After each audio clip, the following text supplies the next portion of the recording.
Welcome to the press conference of Manodrome. The writer and director of this movie is Trengove. And among the stars we find Jesse Eisenberg and Adrien Brody.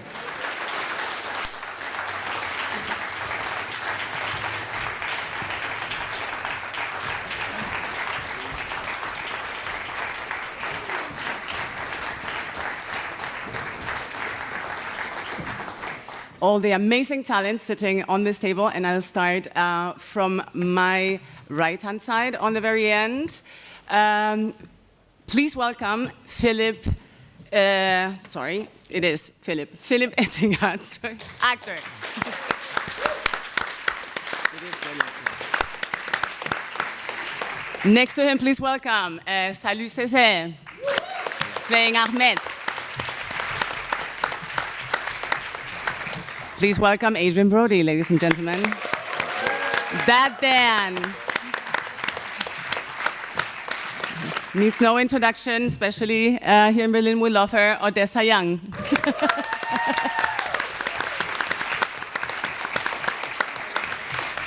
And the transformation you have all seen on screen here, the actor performing Ralphie.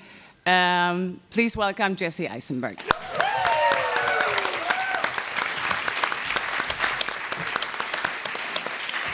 And responsible for it all, and very happy to have him back after we showed his film here in Berlin in 2017, the director, John Trengove. Welcome back. Welcome back to Berlin. I see a lot of hands. I'll come back right to you. I just wanted to start off with the first question. You have all seen the film, and I'm guessing if you're also asking yourself the same question, seeing how masculinity plays quite a role in general, but specifically in Ralphie's life. But I wonder how you came to this title, to Manodrome.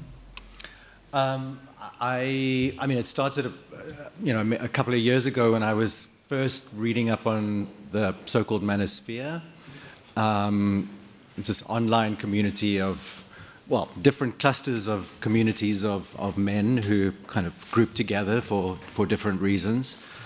And the film, it really became this idea of a character who just immerses himself in a world of men, and that blurs the lines between camaraderie and sexuality, and it all kind of leads to a sort of madness, a kind of a fever dream, and Manodrome emerged from that. Yeah. Sort of like two come in, one comes out. Exactly. Masculinity. Thank you. So right here in the middle, please. Yes. Hello, my name is David Cuevas from Canada. I have a question for John and Jesse. Your film is very stark, it's very real, but it's very disturbing, but it's also incredibly presential to the current times that we're experiencing.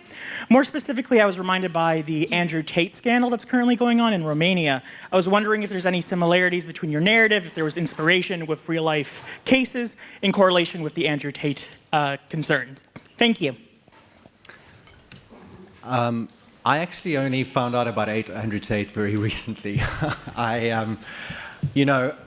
think the kernel for the idea, precedes him certainly. But I think early on I was very clear that I didn't want to make a film about the internet, essentially, even though we were drawing a lot of ideas from this world. But from the beginning, there was this attempt to sort of pull away from that and create something a little bit more imagined and other.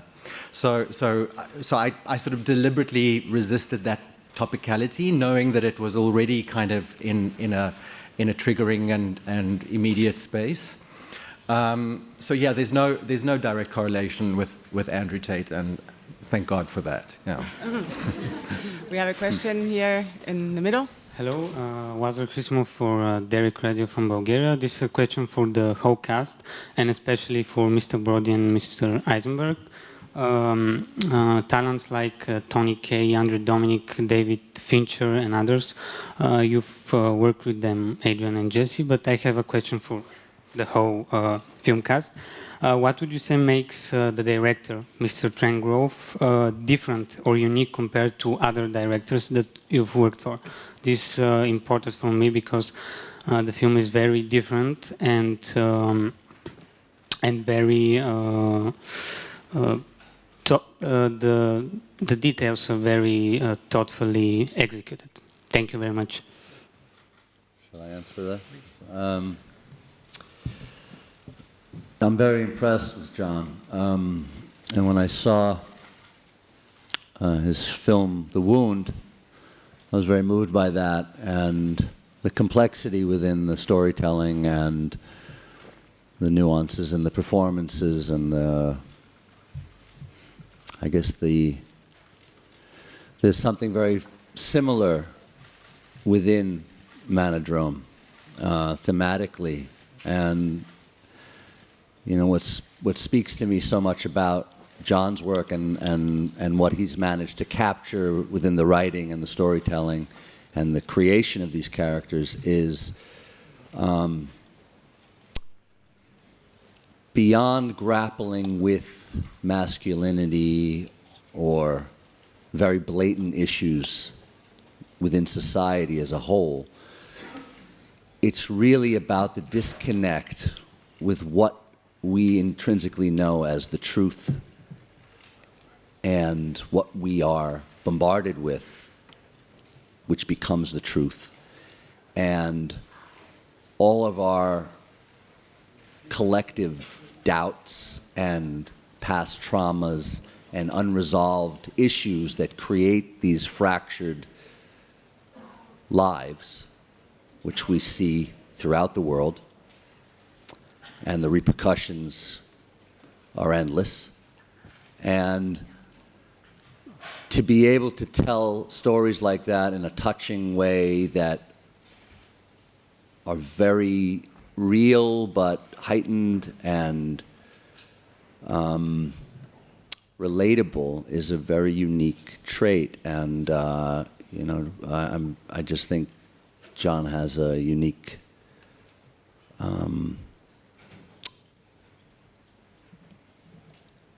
way of tapping into that sensitivity within all of us and also assembling a wonderful cast. And every actor here brought such depth and commitment to the project, which is what another quality of John's is he's very thorough, I would say, in the vetting of who is the right person to inhabit the character that he had envisioned. And John and I spent months communicating before I had this role, discussing the character and finding it and finding truths to that and having it evolve into a very complex, tormented person that somehow feeds on Jesse's character's own inner turmoil and identifies with that. Hi, Deborah Cole from AFP News Agency. I have a question for both Jesse and Adrien. This issue of masculinity in crisis, strikes me as a global one. But what makes this story particularly American is when the gun, enters the drama. And I was wondering if you could talk about that. This dramatic turn in the story when it becomes so violent and bodies start dropping. That's an interesting perception. As an American reading a script about this kind of dangerous spiraling into based on dangerous ideas about masculinity, it seemed like a very logical progression into gun violence.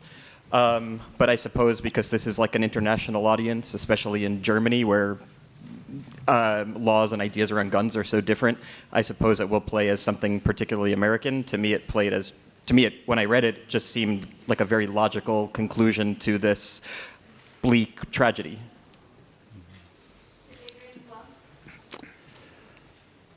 You're not wrong that, we're afflicted by gun violent epidemic,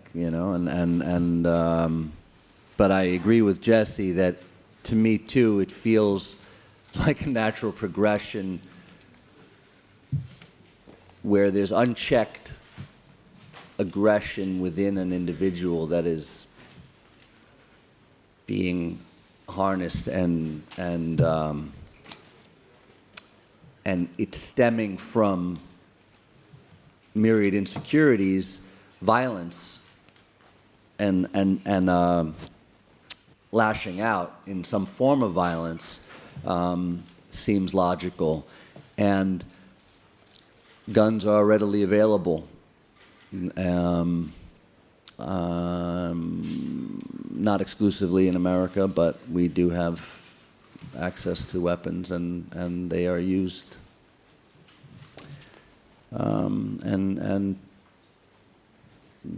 It is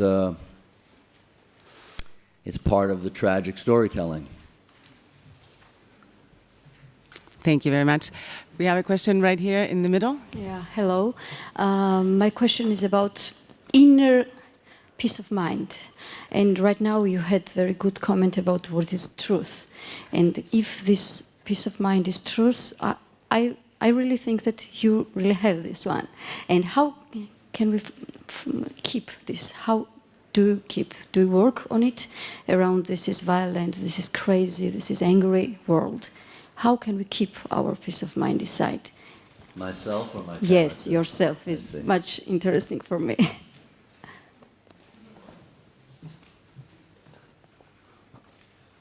Living gives you perspective.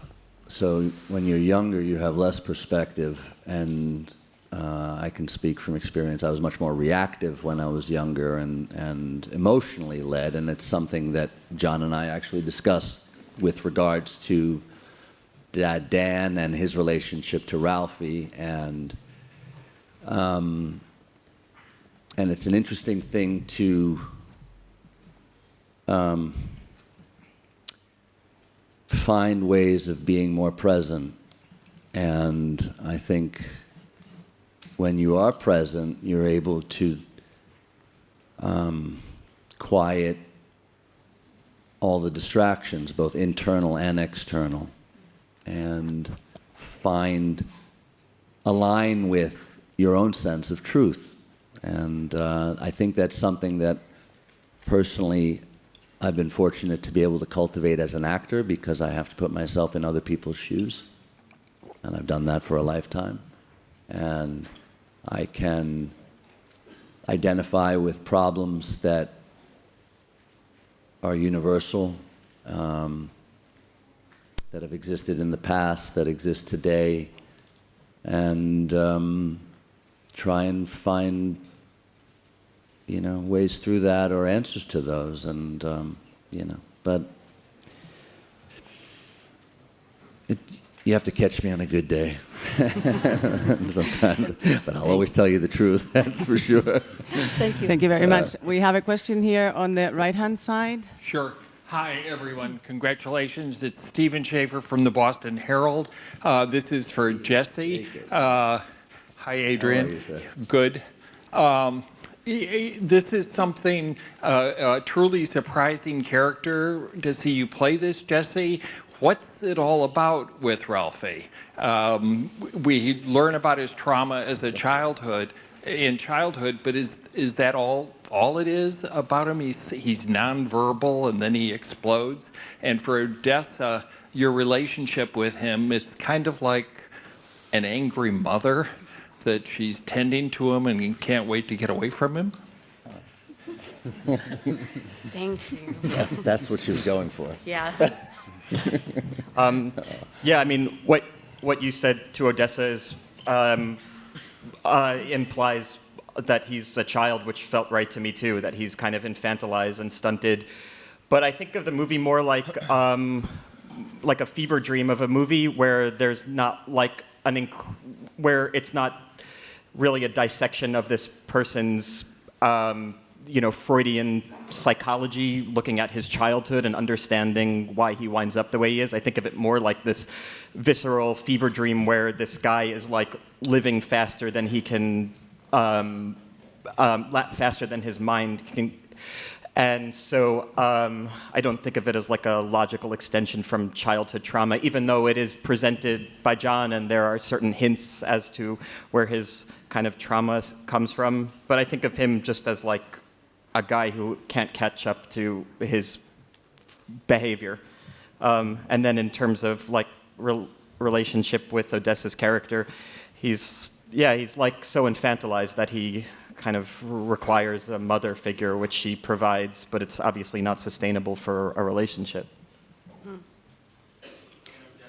Yeah, I think that I can see Sal probably giving Ralphie a lot of time to catch up to his own behavior, and I think that's kind of ultimately where the movie ends up, where their story ends up, is that she's run out of time, he's run out of time, and also there's a kind of, she is the mother figure, but she's also like kind of far more complex than Ralphie is being told she is.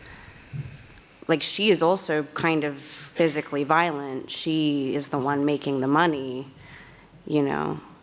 This narrative that that this group has kind of given him of her is one that you slowly start to see not matching up.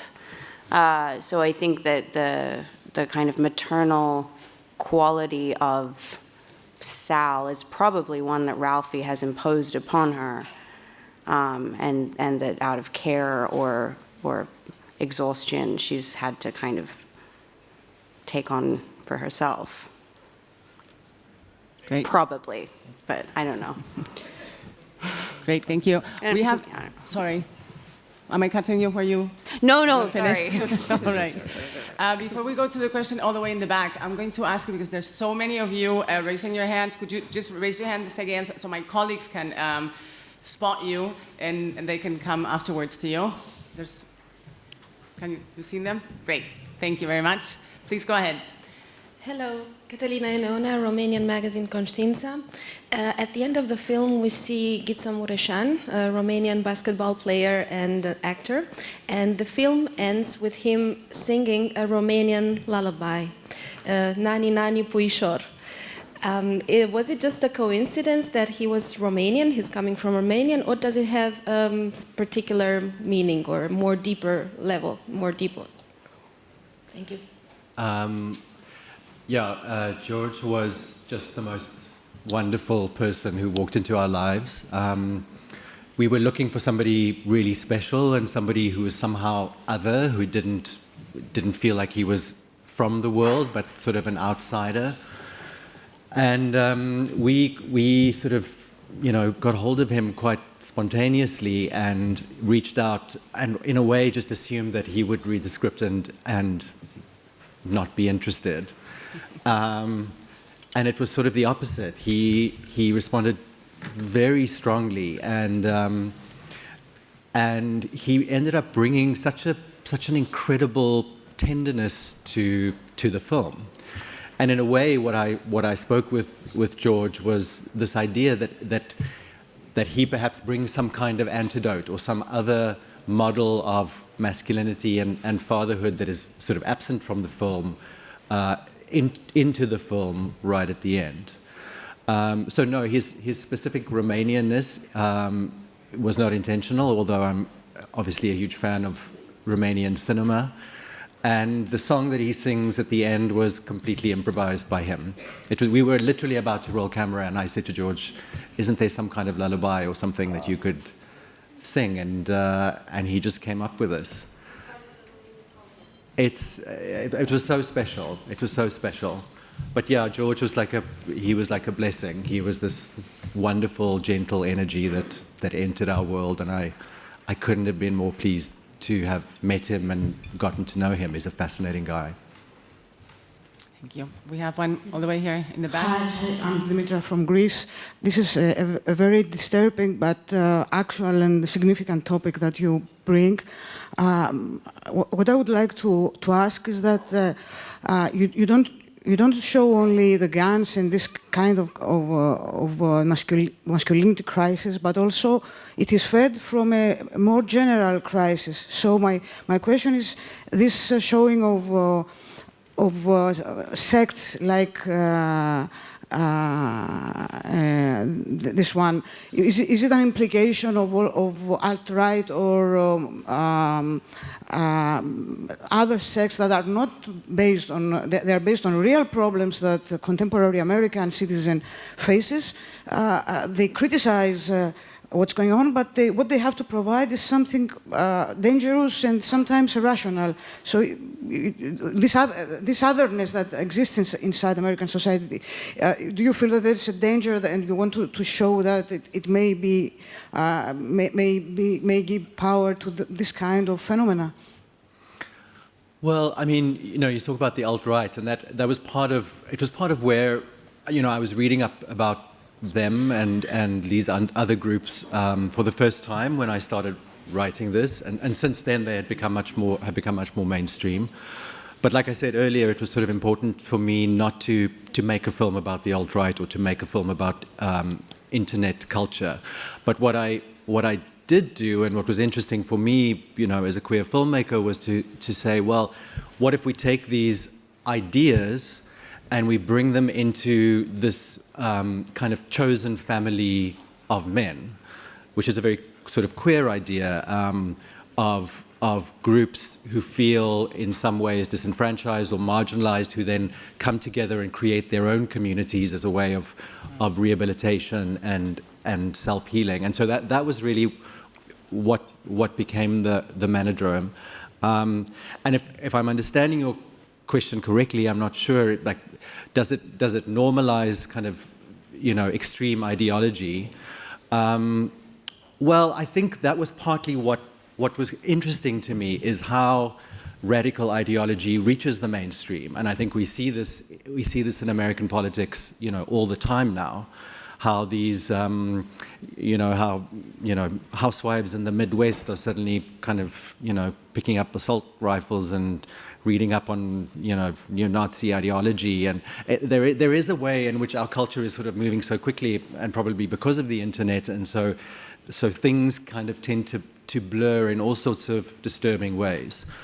But the idea that kind of radical ideology and extreme ideas about masculinity could somehow be, find this sort of softer domestic space, I thought was very interesting. And I feel like with all the characters in the film, and with Jesse's character in particular, this idea of softness, and men who are, in some ways running from their own softness, and in some ways, embracing extreme ideas about masculinity and still being sort of soft and domesticated, that was sort of a recurring interest for me.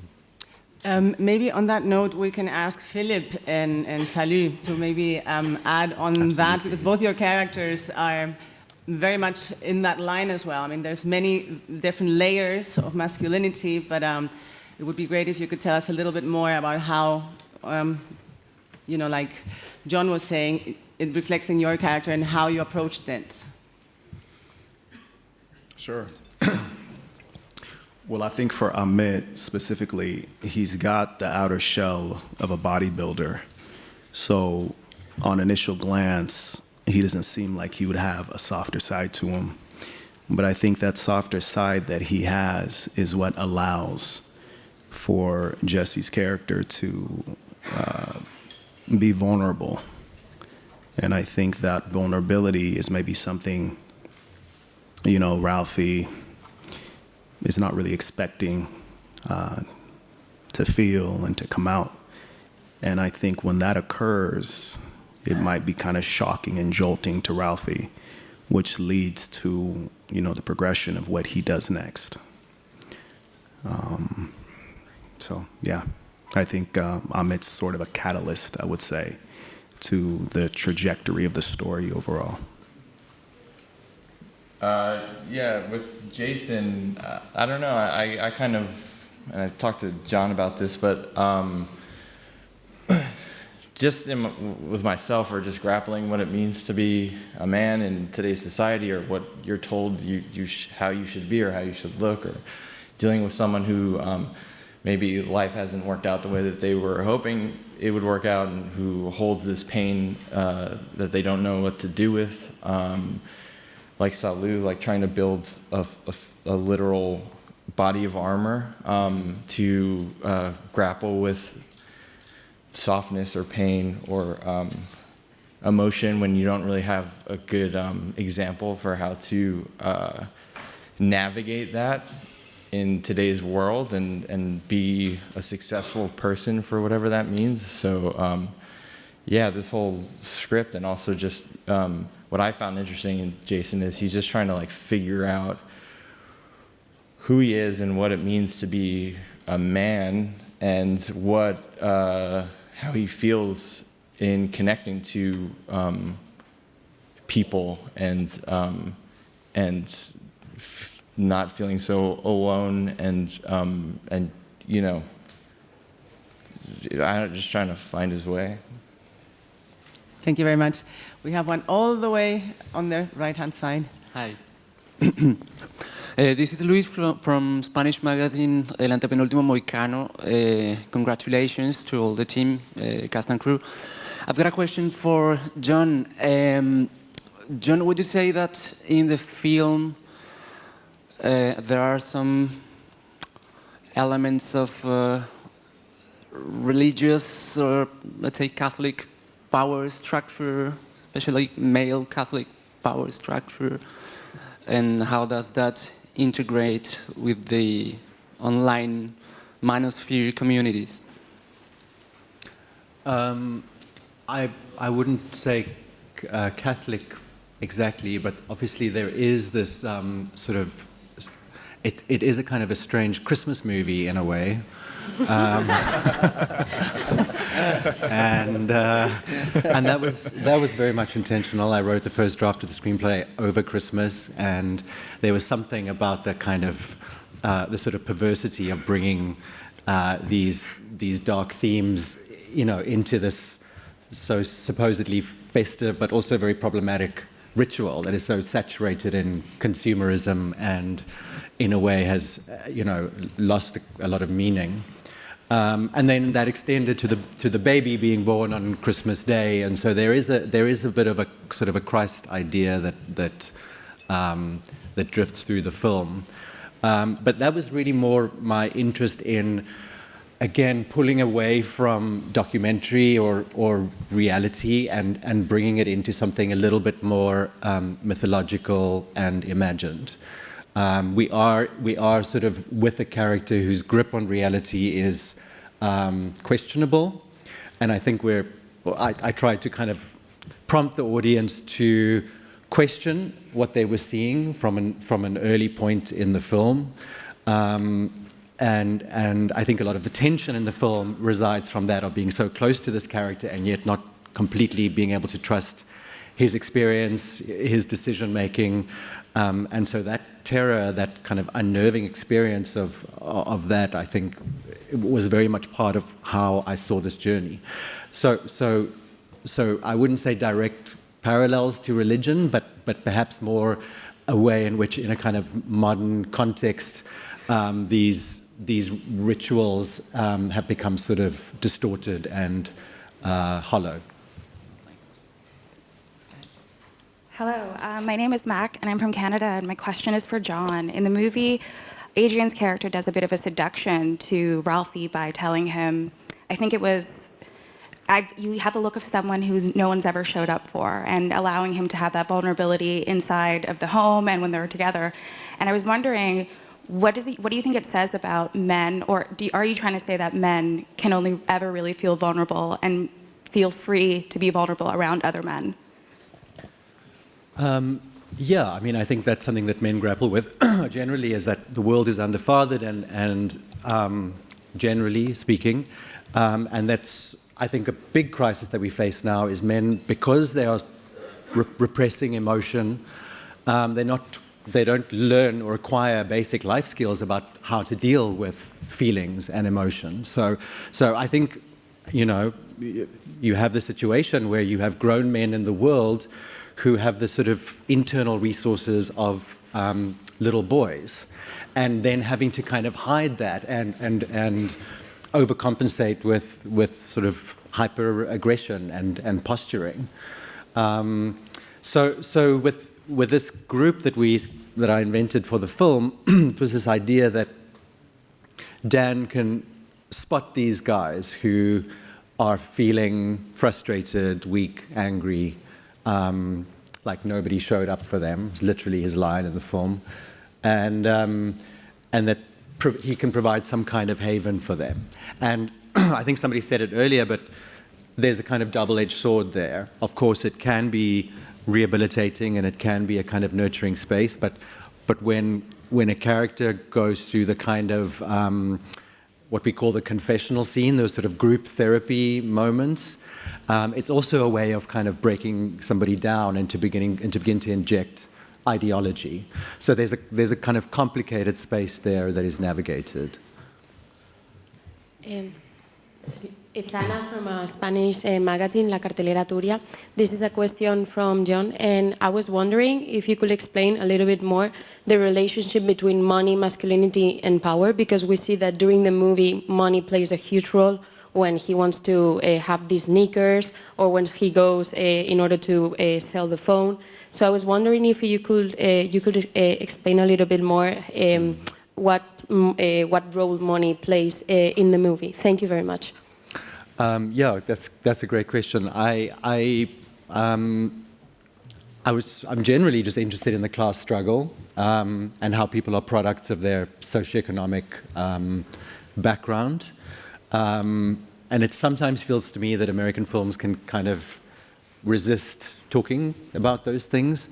But I thought it was interesting just to create a kind of gap between Ralphie and the men of the Manodrome, that there's a certain kind of bourgeois comfort in the way that they live and exercise this community, that it's something that is almost a kind of weekend pleasure for them, that it sort of sits comfortably in their lives, but for a guy like Ralphie, who is literally fighting to get by, fighting for his life economically, it means something very different to kind of come into this space. And then the sort of shame and the impotence of being somebody without those kinds of resources, being ingratiated into a group of people who are more well off. It felt to me that it made the stakes very different for his character. Hi, here. I wanted to ask about the baby, because have you think about making a second part about the son? Because there is a Spanish, like the baby that is just born, what happened to him? Because there is an interesting connection that Pasolini makes about the Greek tragedy, saying that the sons inherit the guiltiness or the bad actions of the fathers. The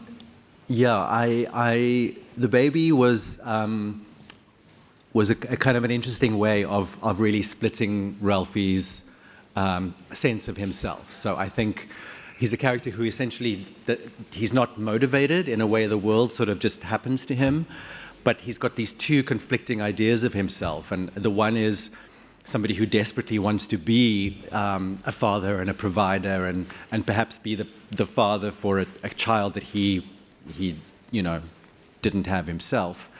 But then at the same time feeling like a little boy and being desperate to have a father figure and to belong to some kind of family structure and to be mentored and raised. And so it's that kind of split idea that I think is very, very interesting.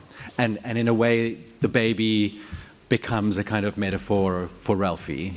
There's references to his inner child and protecting that child and fix it so that nobody ever hurts that inner child again, I think is a line of Dan's. So the baby entering to the world in the world is very much about Ralphie, both trying to be strong enough to take care of himself and also being that helpless infant. Thank you very much. Thank you all. I'm very, very sorry we are out of time. Thanks for all of your questions and for coming. And congratulations to you all. Good luck tonight in your world premiere, Manodrome. Yeah.